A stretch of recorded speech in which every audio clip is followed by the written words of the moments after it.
अस्सलामुअलैकुम वरहमतुल्लाहि वबरकातुहू। दोस्तों, आज हम कुवैत की कुछ बड़ी और इम्पोर्टेंट खबरें जो आ रही हैं वो आप लोगों के साथ शेयर करने वाले हैं। तो अगर आप कुवैत में रहते हैं, कुवैत के हालात वाक़यात से बाखबर रहना चाहते हैं तो इस वीडियो को आप शुरू से लेकर आखिर तक जरूर देखें, क्योंकि ये वीडियो आप लोगों के लिए काफ़ी ज़्यादा बड़ी और इम्पोर्टेंट होने वाली है। पहली अपडेट ये है कि कुवैत में इंटीरियर मिनिस्टर की तरफ से एक अपडेट जारी करते हुए बताया गया है कि कुवैत में जो मौजूद इलीगल तरीके से लोग हैं उनको 25 जून तक का टाइम दिया जाता है, और इस दौरान उनके ऊपर जो भी गिरामा वगैरह है वो भरने के बाद अगर वो चाहें तो अपना इकामा जो है वो रिन्यूअल कर सकते हैं, या फिर अपना फन एग्जिट हासिल करने के बाद वो कुवैत से अपने देश का सफ़र भी कर सकते हैं। यानी जिन लोगों के ऊपर किसी तरह का कोई गिरामा वगैरह है और वो कुवैत के अंदर इलीगल तरीके से मौजूद हैं, उनका इकामा नहीं है, तो वो तमाम लोग अपना इकामा को जो है वो रिन्यूअल करवा सकते हैं, बशर्ते कि उनके ऊपर जो भी फ़ाइन वगैरह है उसको उनको भरना पड़ेगा।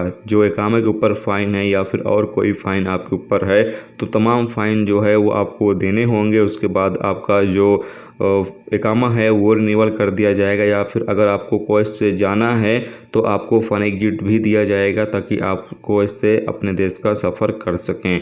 तो ये एक अपडेट जो है वो कुवैत मिनिस्ट्री की तरफ से जारी हुई है, सोचा आप लोगों के साथ शेयर कर दिया जाए, क्योंकि अभी कुवैत के अंदर तकरीबन 1,60,000 ऐसे लोग हैं जो इलीगल तरीके से मौजूद हैं। तो आप तमाम लोग इसका फ़ायदा उठाना चाहें तो उठा सकते हैं, अपना जो भी फ़ाइन वगैरह है वो भरने के बाद अपना इकामा या फिर आप कुवैत छोड़कर जा सकते हैं।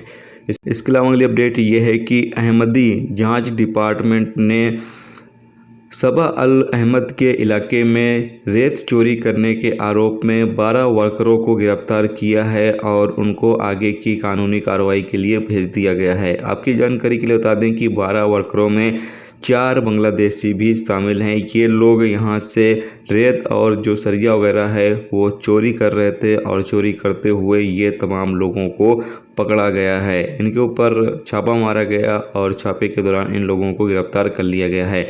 इनके खिलाफ जो भी कानूनी कार्रवाई है वो करने के बाद इनको कुवैत से डिपोर्ट कर दिया जाएगा। दोबारा कुवैत आने पर पाबंदी भी लगा दी जाएगी। इसकी वीडियो क्लिप भी यहाँ पर जारी की गई है, आप देख सकते हैं।